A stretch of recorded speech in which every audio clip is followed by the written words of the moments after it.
Welcome to the Business Spotlight Series. My name is Scott Lawson, certified business coach with Action Coach of Coastal Bend in South Texas, and I'll be your host today. I'm very excited to have our special guest, Robert Royer, on the show.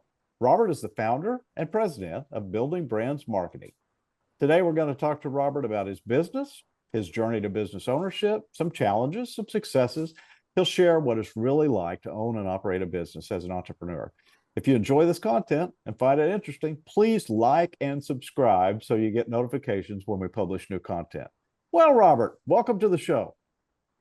Hey, Scott, happy to be here. Thanks for having me. Oh, thank you. We are thrilled that you're able to join us today. Looking forward to this conversation, and I'm sure it'll be helpful to others. So it's great to have you. I'd like to start off, Robert, with before we actually talk about the business, talking about you. Maybe you could just tell our audience how your journey started, a little bit about your own background, and then we'll dig into the business itself. Yeah, absolutely. So, started in my first position first W-2 position, I should say, at a Chick-fil-A at 15 years old, and then spent about 8.5 years in the restaurant industry and various leadership, management, and ownership roles. And then around 24, 25, I graduated college with my bachelor's degree in marketing, and I split off into the media and agency space. That was a little over a decade ago. And then I've spent the last 10 years in the agency space, started building brands in 2018. And the interesting part of my career is I started out managing a lot of people that were much older than me. That Mm-hmm. was one thing that I feel like propelled my career quite a bit, managing people that were in many cases 20, 25, 30 years older than me. And then you flip it around to today, even though I'm relatively young, I manage mostly people that are much younger because the Oh, nature of our business, and it sort of lends to more newer generation in terms of skill level and talent. So I've kind of been all over the place on the management spectrum, but I've enjoyed it, and I'm extremely grateful to get to do what I do for a living and the people I work with. that's wonderful. It sounds like you really see the advantage of having that. It may not have always been easy or comfortable, but now that you can look back on it and see managing people considerably older than you, and now managing people that are considerably younger, you can see how you learn from both. Yeah, absolutely. And, learn to speak to various personality Mm-hmm. types, adjust your communication style. A lot of those things that not only come into handy in terms of internal leadership within the organization, but also with your clients and customers as Mm-hmm. well. Very good. Yep, that's so important. Oh, communication is key. And at Definitely. Action Coach, we're often helping people actually understand how they're wired. We go through a disc profile, and a lot of times, if you know how coworkers, those you work with, clients, or even vendors, are wired, your communication can be improved so much. So that's great. So now I'd like to ask more about building brands marketing. Maybe you can tell us about the business and give us a description of it. Yeah, absolutely. So, Building Brands Marketing, we're a full service marketing agency, physically officed here in Victoria, Texas, but we serve clients nationwide. And we also have a large portion of our team that is remote nationwide. Now, we specialize in basically the full funnel aspects of marketing strategy. We have over 2 dozen team members, all the way from top of funnel with awareness, lead generation, SEO, SEM, all the way through the middle of funnel with social media, programmatic advertising, to the bottom of the funnel with marketing automation, lead tracking, things of that nature, as well as lead nurturing. And so we basically fill in the gap for SMBs on being that outsourced marketing department that's more of the leads more of the strategy than a typical ad agency. We're not really order takers or space fillers. We guide a lot of the strategy and make the Mm. suggestions every step of the way. And that's something that sets us as a uniquely different in our space compared to a lot of other regional agencies.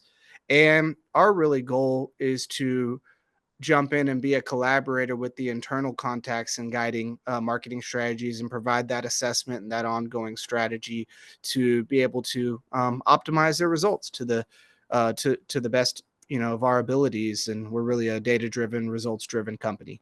Oh, that's great. With the internal contact, you want to work with their marketing team? Is that what the internal contacts are?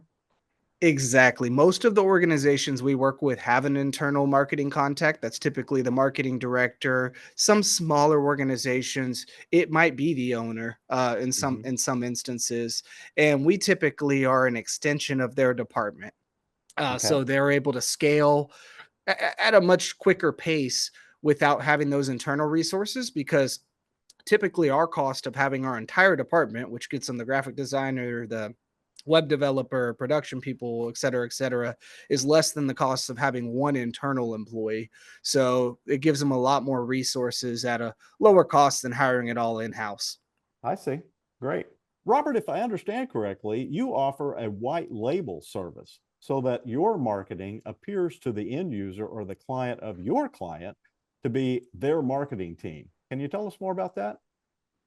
Yeah, that's absolutely correct. So we've provided white label services from our infancy, from the foundation of building brands marketing, Oh, and that's been a critical piece to our business portfolio. And it works very similar to a contractor of a house. We're subcontracted in some instances, and we hmm, perform certain specialty tasks that are really in our area of specialty, and we deliver that for that agency who in turn deals directly with the client or the end client that where the work is actually publicly facing. And it provides a really mutual beneficial relationship because we have the subject matter experts that don't need to be retrained, monitored, supervised for maybe a smaller agency. And also at the same time, we are able to do a larger volume of business without dealing with the multitude of different contacts by having that hmm. direct representative as the in between. And so it's a really mutual beneficial relationship, and uh, it's a really critical market opportunity for agencies like us because smaller agencies, if they're 1 to 2 in-house resources, do not want to do everything because They're not able sheer to. manpower standpoint, but by the same degree, they do want to keep the entirety of the marketing budget Mm, because that opens the door to competition being able to have a segment of the budget if they say, "Oh, we don't do that area of marketing." hmm. I see. Well, that's wonderful.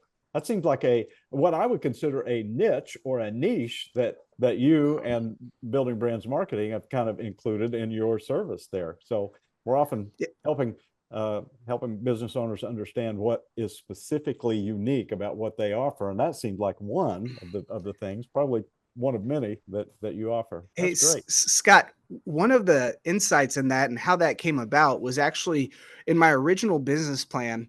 I did a SWOT analysis and I Mhm. identified that in that threats quadrant here regionally, there were quite a number of other marketing agencies in the space.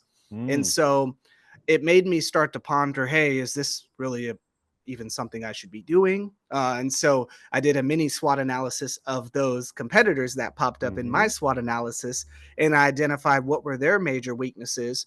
And my personal background, high level marketing strategy guy, but I really specialize in the SEO and search engine marketing space. And so I looked at some of the other competing agencies in the region and what they didn't do well. And I found search engine optimization and search engine marketing to be the most glaring weakness. So that's where the thought came about. Could we turn some of these competitors into collaborators and getting creative with paperwork and partnership agreements and things like that to make that possible, which are some of the traditional boundaries that people would think doesn't make it possible. And that was what brought us to that market opportunity was that SWOT analysis upon the initial Oh, business plan. I love that. I love that. That can be so informative to other business owners to think about the value of a SWOT analysis and being able to see past the fact that there are already competitors in the area. The threats part of it, whether it's the strengths, the weaknesses, the opportunities, each of those can have their own particular part of that SWOT analysis that really points something out. But it sounds like when you first saw the threats, you may have been a little concerned. Wait a minute, does this be business even viable? And then you Yeah, recognize inside that a real unique thing that you could offer. I love it. exactly. Yeah. That's wonderful. So we've talked a little bit about your background personally. We've talked a little bit about the business. Let me kind of combine that with my next question. What about your role in the business? What does Robert do day to day currently in the building brands marketing? Yeah. So in the role of the president, I am fortunate enough where we built a really strong management and executive team Very that is important. very competent and capable in leading their specific departments and Great. focal points within the organization. So it's allowed me to take a step back and I focus more on two key areas within the company. The first key area is day to day client relations, and a lot of the high level strategy for what I would say is our upper quadrant of clients that require um, a more complex strategy. And so I can have a heavier contribution on that by not being in the weeds of the day to day fulfillment and areas like that. Great. And then the second component is really the sales and the not just new client acquisition, but also existing client retention as well. Hmm. The sales spectrum of the company. And I still act as that sales director, so to speak, within the organization. And having the good strong executive team that can cover those other areas of the company has allowed me to put a bigger emphasis on revenue retention, new revenue, but also strategy development with our higher level senior clients. Wonderful. I appreciate that explanation.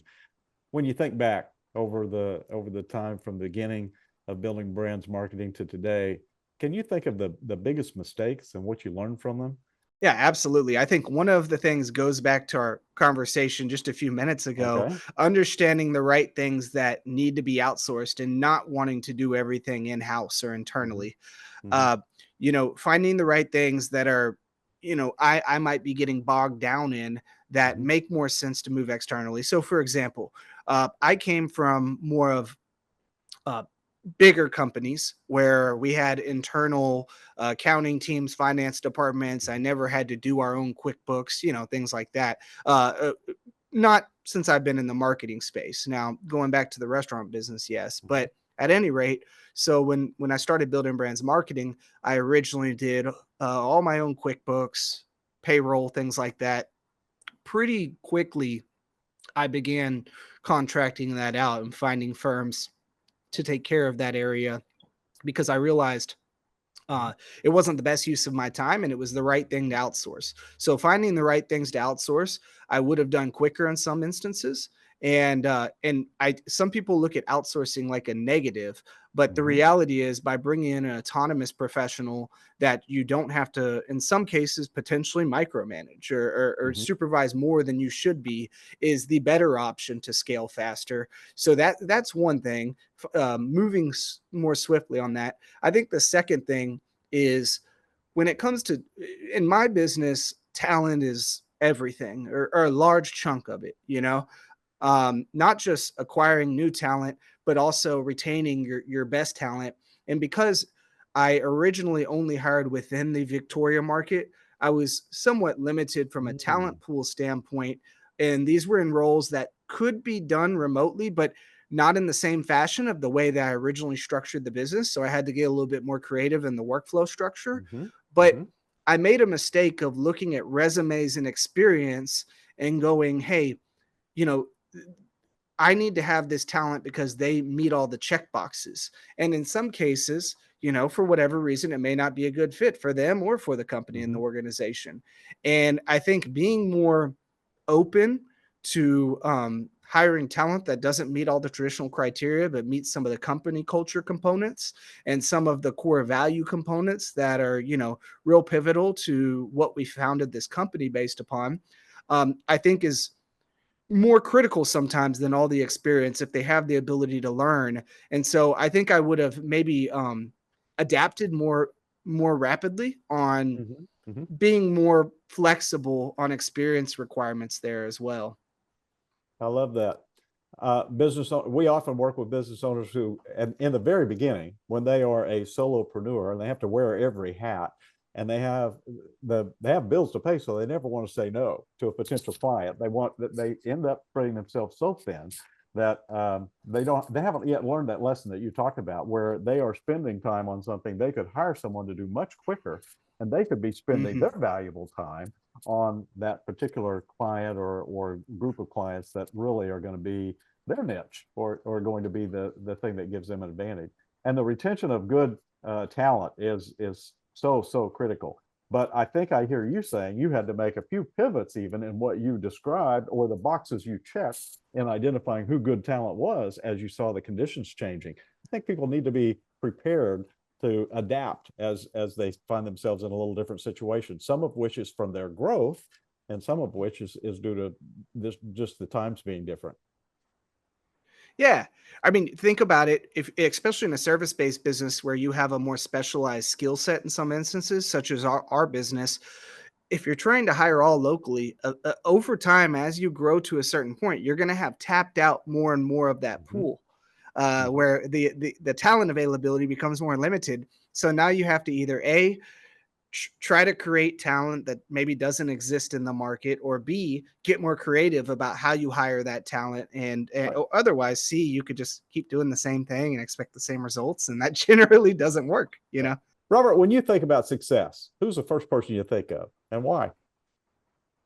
Yeah, I definitely think of the late Claude Jacobs. He was a major mentor of mine. He was a man here from the what we call the Crossroads area. He was born in Yoakum, Texas, but he lived in Victoria for the last, good segment of his life. And he was a personal mentor of mine.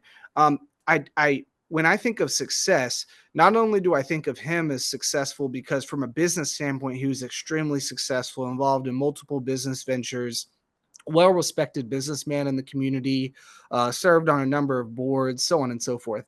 But from a community standpoint, he made the community impact that I would hope to make in my lifetime when it's all said and done. And when I look at success, and he would talk to me about, I've always been a hard worker. I put in a lot of time and effort. I had a young family, so I've been going through my whole career with young children at the same time. And he always talked to me about trying to balance both. And he didn't want me to get burnt out, and being sure that, I could kind of uh, just not burn the candle at both ends, but be able to provide maximum impact from all angles, with the business, with the family, with the community. And he really was very cognizant of putting good energy into the community, and because he knew that, that community was what established his whole business success. And that was a critical piece towards the end of his life that I really just kind of watched, and I would like to emulate. So he just had all of the components of what I would consider strong business character. And I think it's always important to have a role model, somebody that you could look up to. And things aren't going to be done the same in the same exact path, but having that inspiration and that guidance really can, be critical to just having an ear to bounce things off of sometimes. I'm happy for you that you had that mentor in your life and that you were able to take advantage of it. I find that a lot of business owners benefit from mentors in their own life as they were building their business. I also encourage them to be mentors to others as that opportunity arises too. And a lot of times we can make those connections. Some people who really need a mentor, we may be able to pair them up with someone who could be that very person for them. But I'm thrilled to hear how it worked out for you and how you've learned. You mentioned quite a bit about community. How are you expecting to be involved in the community? That's a great question. So we have a vision at Building Brands Marketing, and this was only recently defined in the past 2 to 3 years. Okay. And it's this vision of enhancing livelihoods. Originally, at the infancy stage of Building Brands Marketing, although we didn't define it as those two words, it really was about building the livelihoods of the business owners and the SMBs that we work Mm-hmm. with. Mm-hmm. And, like I can remember one conversation with a client, they're talking to me, and it gave me goosebumps about they're able to now think about retirement plans and higher Mm-hmm. wages for the employees and these things that they've been striving for several decades at this point. And it made me feel very grateful for being able to be a part of that progression. However, today it's really about enhancing the livelihoods of our employees, our coworkers, our staff, and even the coworkers' families. In many cases, we find that if we can really focus on enhancing the livelihoods of our team and our community, the rest will fall in place of Mm-hmm. enhancing the livelihoods of the SMBs we work with, and so on and so forth. The end result will be much better if we focus on enhancing the livelihoods of our team and community. So that leads me to the community impact of, I know that if we can have a stronger community, a better impact on the community, not only, does, of course, BBM gets additional brand, I guess, recognition or validity to it. But more importantly, the types of team members that we hire, that is important to them and Oh, impactful to them and helps their gratification of why they're here improve. So I'm happy to lead the charge because my love language is service. I love okay. to serve people. So if there's something I can do that can make other people in the organization be happier through my service, well, I want to do it anyway. So Hmm. that's kind of been my belief is, well, hey, once I realize it's a larger impact than just, myself, my family, so on and so forth, we've just rallied behind it. And we have a lot of people in the organization that think like that. I'm not the only one in this organization that's on boards and does community service. It's true buy-in. Hmm. I hear in your description culture that you've developed in your organization. That's great. Exactly, Scott. Yeah. If you could do it all over again, what would you do differently? Yeah. The number one thing is I would have taken it all out of my head sooner. Like many business Mhm. owners, things progressed much more at a much faster pace than I expected. And it also made a big difference that, the company was founded in 2018 in the fourth quarter of 2018. And then COVID happened in 2020. Mm, Well, our company in terms of employee size quadrupled in that year because COVID created a larger need and demand for our services. And so really? yeah, we had a exponential growth the year of 2020, and so at that point, we were then basically in the weeds, so to say, for a whole year straight. And all of these processes and systems lived in my Mm, head and not on paper, so it became much more limiting when it came to scaling.